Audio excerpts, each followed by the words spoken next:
სერბეთის ქუჩებში კვლავ ათასობით დემონსტრანტი გამოვიდა.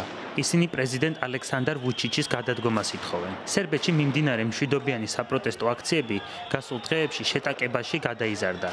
ანტისამთავრობო აქციის მონაწილეების წინააღმდეგ მმართველი პარტიის მხარდამჭერებიც გამოვიდნენ, რასაც ფიზიკური დაპირისპირება მოჰყვა.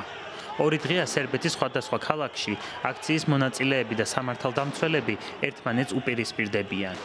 დაშავებულია ათობით ადამიანი, ასევე დაკავებულია ათობით დემონსტრანტი.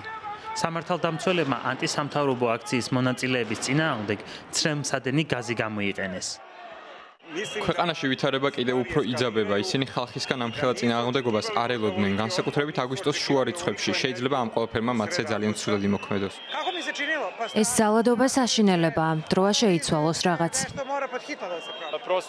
ახლა არის დრო, როდესაც ყველანი უნდა გამოვიდეთ და ვაჩვენოთ, რომ არ გვეშინია და რომ მათი მცდელობები ძალადობის გამოყენებით შეაჩერონ ხალხისა და სტუდენტების პროტესტი არ გაამართლებს. სერბეთის ჩრდილოეთით ნოვი სადში, სადაც ვუჩიჩის საწინააღმდეგო საპროტესტო მოძრაობა 9 თვის წინ დაიწყო, აქციის მონაწილეები მმართველი სერბეთის პროგრესული პარტიის ოფისებში შეიჭრნენ. ფანჯრის მინები ჩაამსხვრიეს და დოკუმენტები გამოიტანეს. გასული დღეებისგან განსხვავებით პარტიის ოფისთან ვუჩიჩის მხარდამჭერი აქტივისტები და პოლიცია მობილიზებული არ ყოფილა. დღეს ნათელი გახდა, რომ დემონსტრაციაზე არ იმყოფებოდნენ სერბეთის პროგრესული პარტიის ან მმართველი კოალიციის სხვა რომელიმე პარტიის მხარდამჭერები. დემონსტრანტები შენობას დაესხნენ თავს. აქციის მონაწილეები პოლიციასაც დაესხნენ თავს. ეს იყო სასტიკი თავდასხმა. უნდა ვთქვა, რომ პოლიციაზე ასეთი მასშტაბური თავდასხმები მრავალი წელია არ გვინახავს.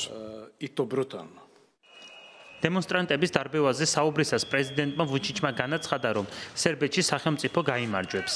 მისი თქმით, აქციის მონაწილეები ძალადობას ახალისებენ და ისინი საკუთარი ქვეყნის მტრები არიან. მან კიდევ ერთხელ ხაზი გაუსვა, რომ საპროტესტო აქციები საზღვარგარეთიდანაა ორგანიზებული, თუმცა მას ამის მტკიცებულება არ წარმოუდგენია.